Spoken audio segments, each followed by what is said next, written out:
Good morning. Welcome to Allen's Day. We are working on this holiday home project down here in Jamestown, Tennessee. We're down from Green Bay, Wisconsin for a holiday home. Well, hoping to get away from the cold weather from up in Green Bay. This morning the weather was 4 degrees out when I woke up, and we got ice on the pond down there. And we got more snow than what we got in Green Bay. But we'll take it. We got no choice. We're working on the house down here. You can look back at some previous episodes. I don't know, I think this is part 46 of the videos I got out on putting this house together in this particular project here. So you can see on the previous episodes we got some beams up there. We've got the walls up. This is that textured smart siding. That's what we're doing out throughout the whole house here. But yesterday's project, Rochelle and I were hauling materials in here, insulating. You can see we've been putting insulation all along the side walls there. That's why it's a little warmer in here. And all we got to heat this up right now is just that little electric garage heater. That thing has got this toasty. I think I overdid the furnace. I bought a bigger furnace to put in here. I don't think I needed that big because that little garage heater does a pretty good job. But back to what we were working on yesterday is, like I said, Rochelle and I were hauling materials in and insulation, and we're just getting the wood up on the upper part of the wall. That's approximately 12 feet from the floor to the peak up there, and the bottom 8 feet is going to be that white smart siding just to break up the wood. Like I mentioned before, you get too much wood in the house, it just doesn't feel right. I like to break it up with a lot of white in there, or off-white. So that's going to go along this whole bottom edge here. This side we're going to have 10-foot sheets of that smart siding. Now, building this a little different than what you see traditional houses put together, where they build all the framework for all the interior walls. I'm not doing that. It's a whole lot easier for me to do it, to get in here and literally put the wood all the way down from one end of the house to the other, and then on this wall to put the white smart siding all the way down the inside from one end to the other and get it painted.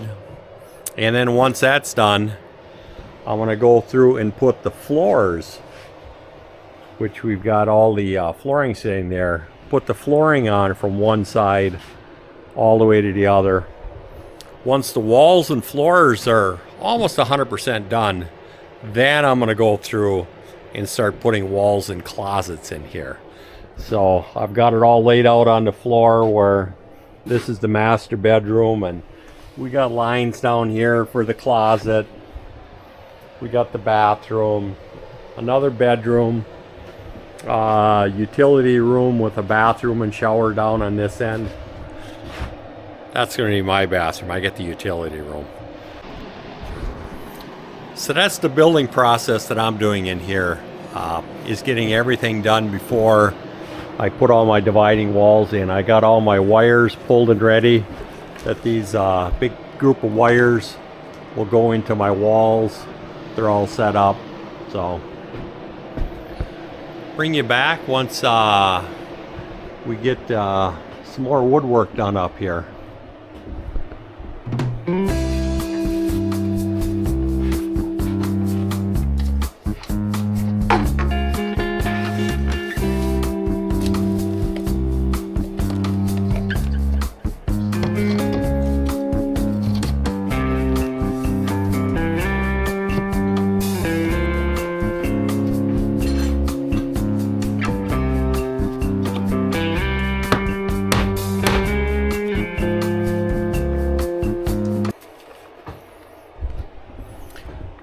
Got one board in there, got a few more to go.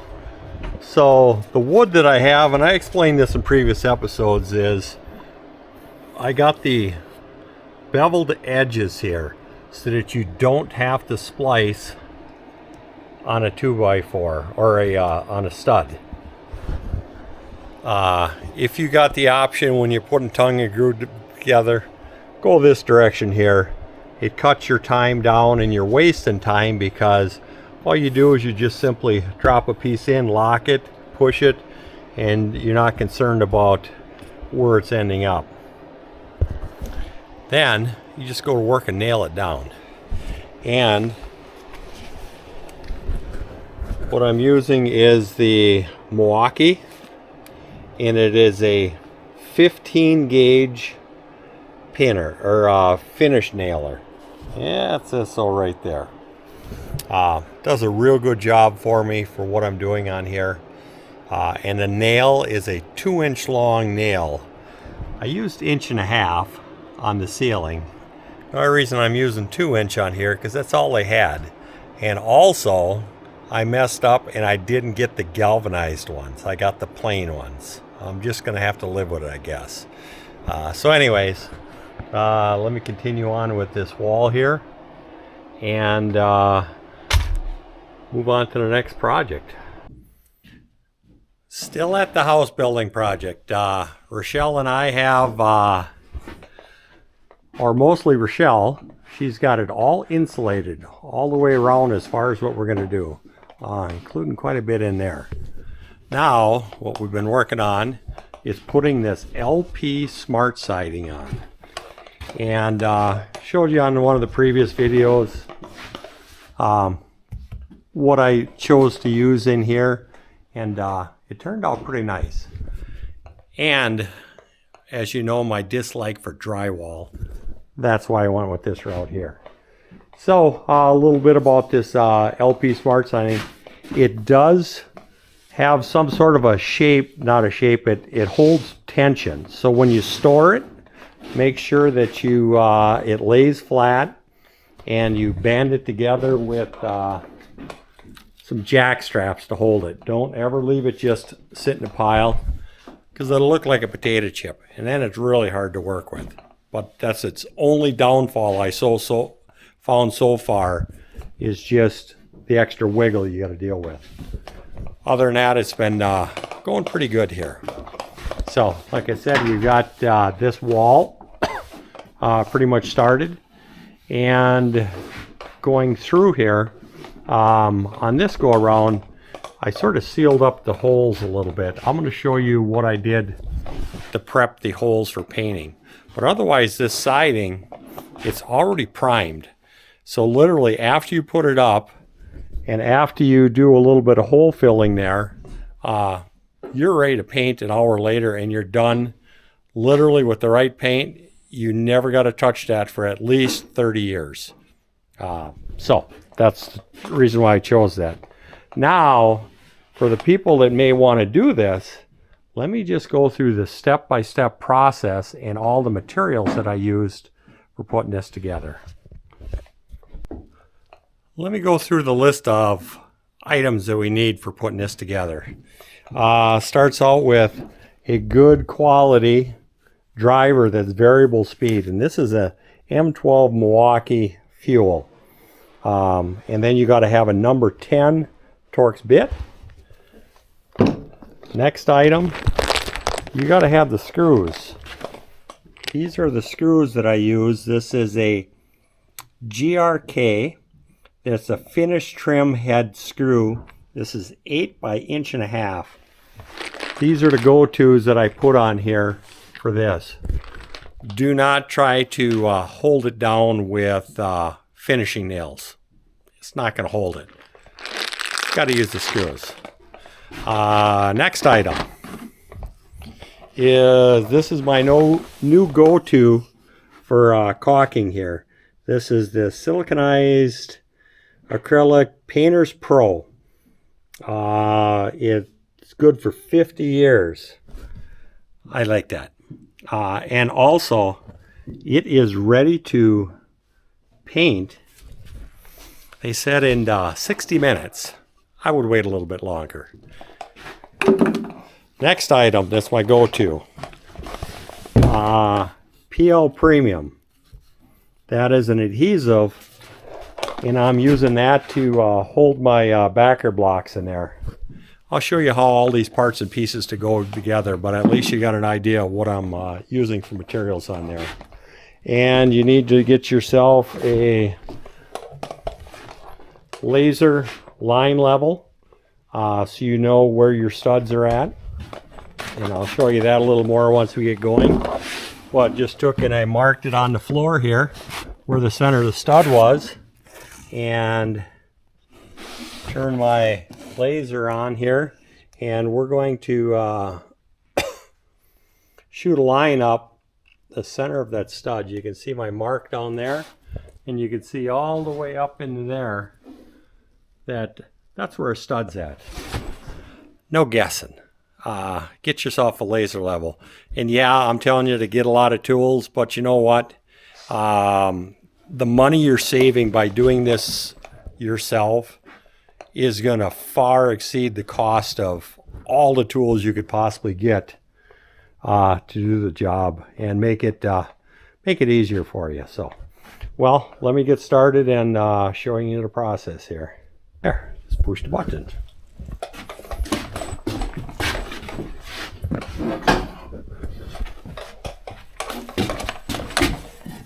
Now you need a backer behind here so that you don't get any sags between the studs. And I'm just using, these are some drops that cutoffs on there. So yeah, you want to try to save whatever you can on the job site for miscellaneous pieces. Don't get too carried away throwing them out in a hurry, because you're going to find a use for them. So that's just PL Premium. Put it in there and you're done. And I just cut up a couple more pieces.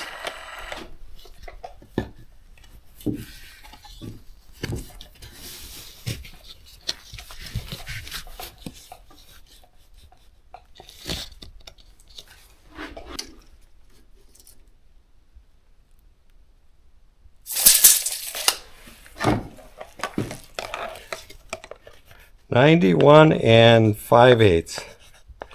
If you can, another good use for all your scraps, a notepad. Well, we'll go cut a piece up. Now it makes a difference where you start and your laps on there. Right now, we've got this lap right here. This goes underneath. Always, always put the lap underneath on siding, and even when you're doing sheeting for on a roof, always, always put the lap underneath. That way when you tuck it under there, this is the sheet you have up, it'll hold it. So this is the interlock that's on there. That's going to lock into here, and you'll push that in there. So and I'm going to have the cut edge towards the bottom, so that means I cut this end off. 91 5/8.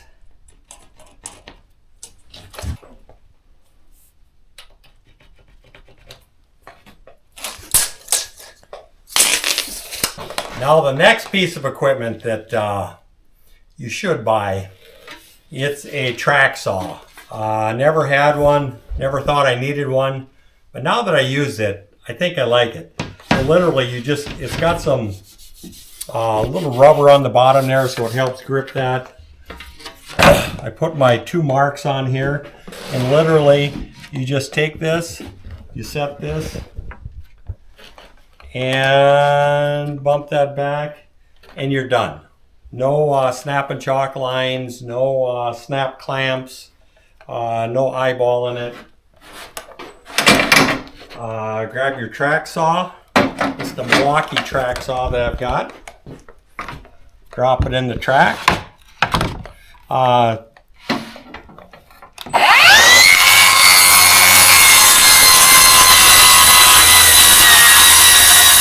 We got to cut with our track saw. So this is the 4-foot piece, and for cutting the long ways, I did go out and get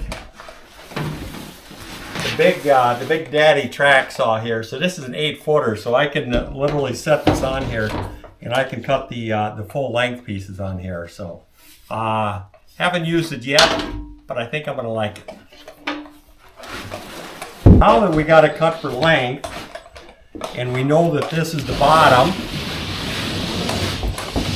spin it around so it's in the real world, so you're not spinning anything in your head, and literally mark it out. So we know we're going to put a mark 8 inches over. That's the center of the box. This handy dandy gadget works better when you're doing it on the wall. The level isn't going to do us when we're sitting flat. So I just set that, my 8-inch mark there. This is my little stick that I have for adjusting the height of the outlets. So I've got that set, and I use that for all the outlets throughout the house here. So I just take my stick, set it on there, cut our 8 inches there, and square this up against the edge.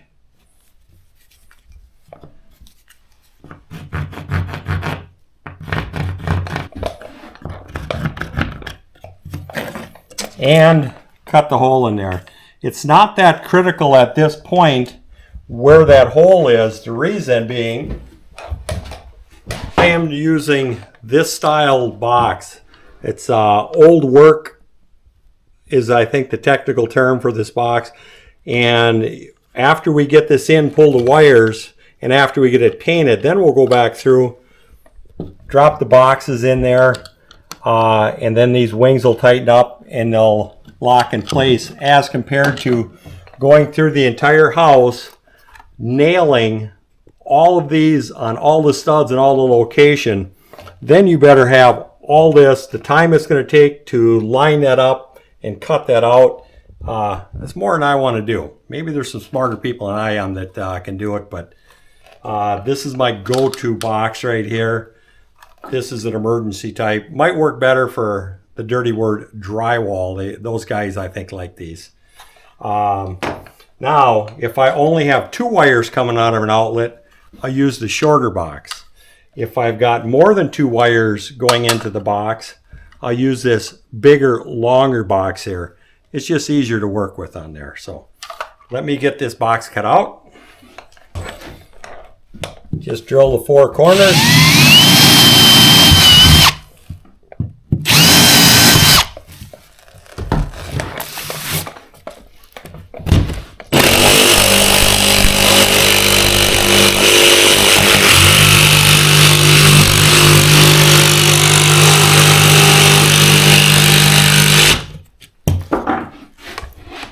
And we'll test fit the box to make sure it fits in there. I keep it just a little looser than tighter, so I'm not fighting putting the box in there, because when you when you put this in, you are going to caulk this all the way around here nice and tight, just to get rid of any extra airflow or air movement, because air movement and airflow, that means dust and bugs. Yeah.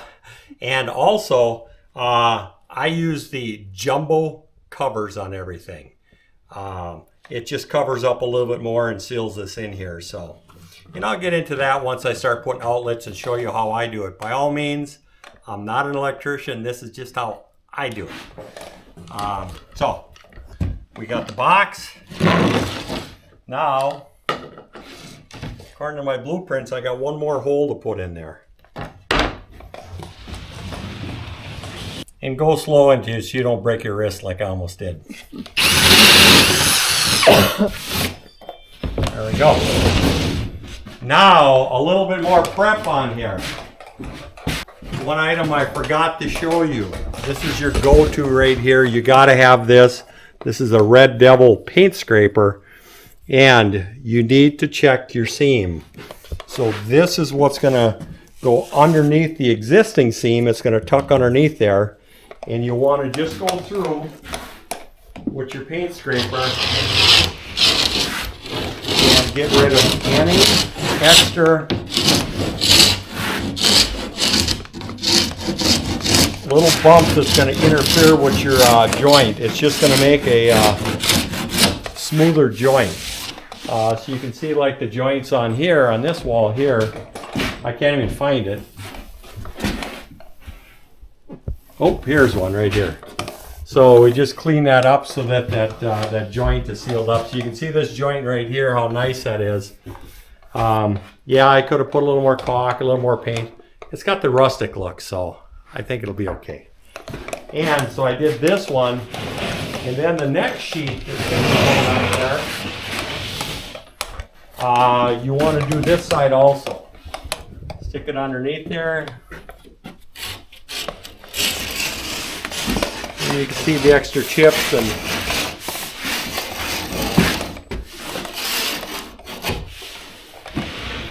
there. It's almost ready to go up.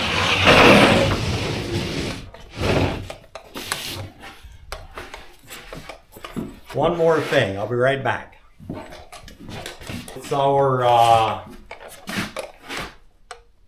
caulking. Carpenter's best friend, or at least mine anyways. And this is going to seal that joint, and also it's going to act as an adhesive because it does have adhesive properties in there. So we just put a good bead on there.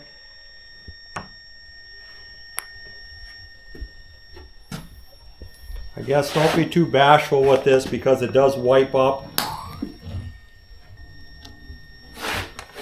And another fancy handy tool that's going to save you from carpal tunnel, and that's this Milwaukee M12 caulking gun that you can just walk down the line there. There we go. And any extra, that's what fingers are for.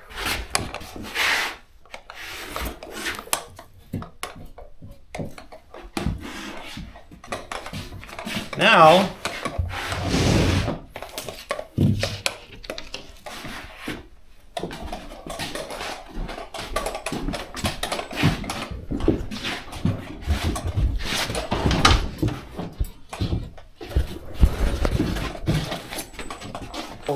dollop of caulk on here, or PL Premium.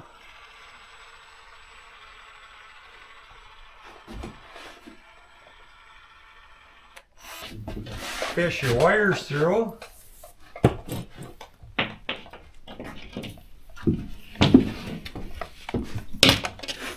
And just a note on here, if possible, do not cut any of this out beforehand, because right now there's a door here, so that's all going to be cut out, because what happens is you cut that out and it seems like it springs the wrong direction. So we'll get this all screwed in and then cut our opening out.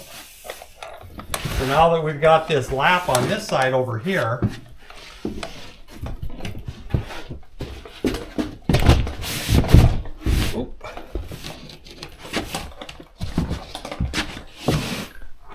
you can see by having the lap going this way, it tucks and this holds this in here.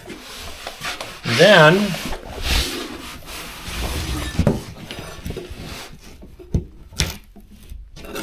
so Rochelle's going to push over on this corner here. It's better if there's two people doing this. It just works. It's so much easier. So, yep, push that over that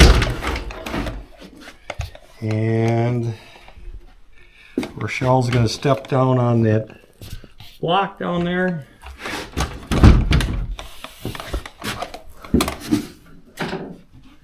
And I start from the seam first. So I'll get a couple of screws up in this corner here.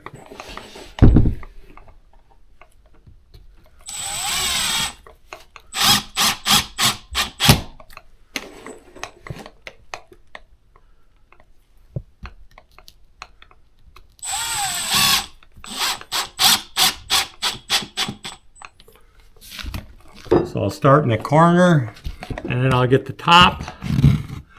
I know where my stud is at.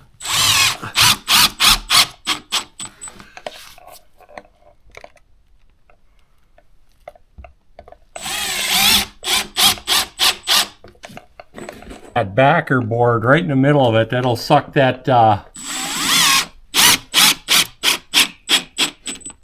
it'll suck that adhesive in there. So now the next thing we're working on is the seam there. Just to get this screwed in here, you can see how that caulking all just sort of peeled through there. That's going to do a couple of things for us. It's going to seal it up for one, and then I got my marking stick here, and I will go through and get the seam nailed down.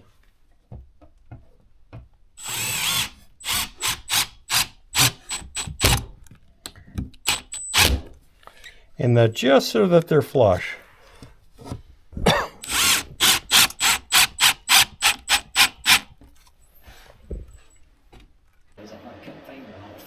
A little clarification on how to set your seams up.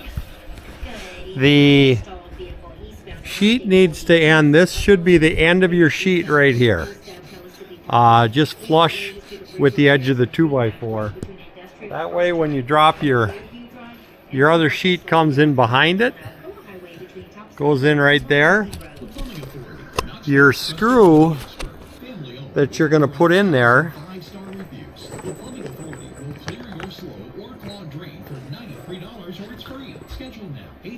is going to go right here on this thick part. That way you're going into the double thickness. So that's what your seam looks like, and your screw goes in there. That way the screw is going into the big part. So now that I got the seam all done, now I will work and I got the top done. Now I'm working my way that way. So I got my little cheater stick right here, and I will go through and put one every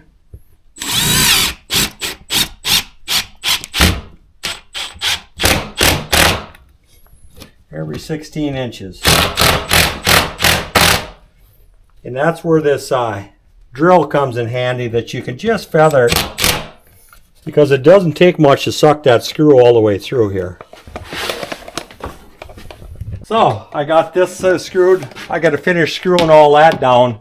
But before my caulking gets a little too hard, let me level this off. So this is what your fingers are for on here. And it's okay if you've got extra, because this is the time that you go through and you cover up all your little, all the holes here. And I take my little scraper and go over the top of all the holes.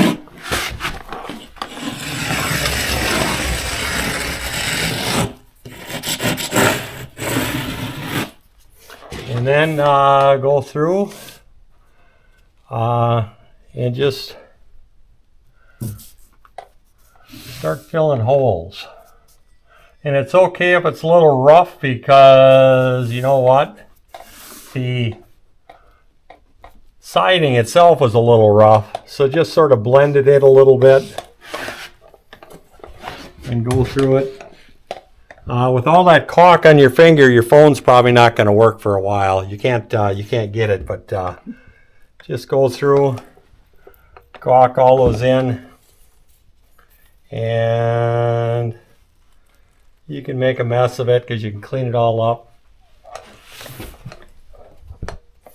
And any other problem areas that you had on there.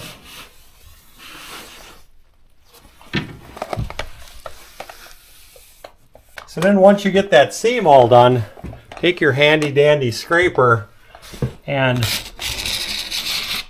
just run down the top of that seam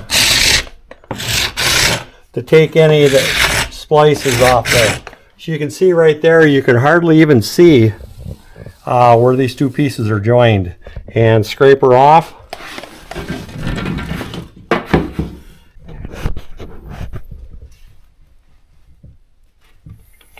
So I just took and scraped that off, and I'll go back through and clean that up a little bit more with a little bit more caulk.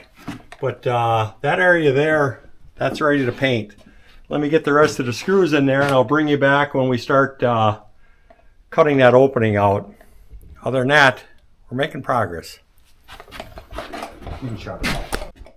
Weapons of choice. We need a drill for the corner, and we got our Sawzall. You know, there's a theme here that's Milwaukee tools. Not that I'm sponsored, but they're pretty good tools. Maybe they can send me some. Take your drill the corner.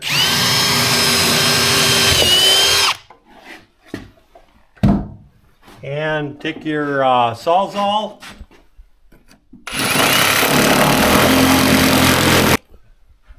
And this is the reason for the hole in the corners. You got a place to start.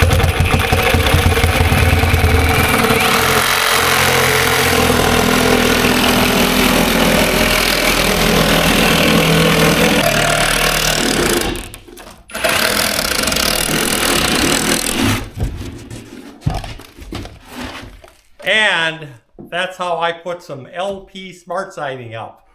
So, talk to you guys later. Bye. Thank you for watching Alan's Day. Life is about making choices. Some things are already perfect. Some things you may choose to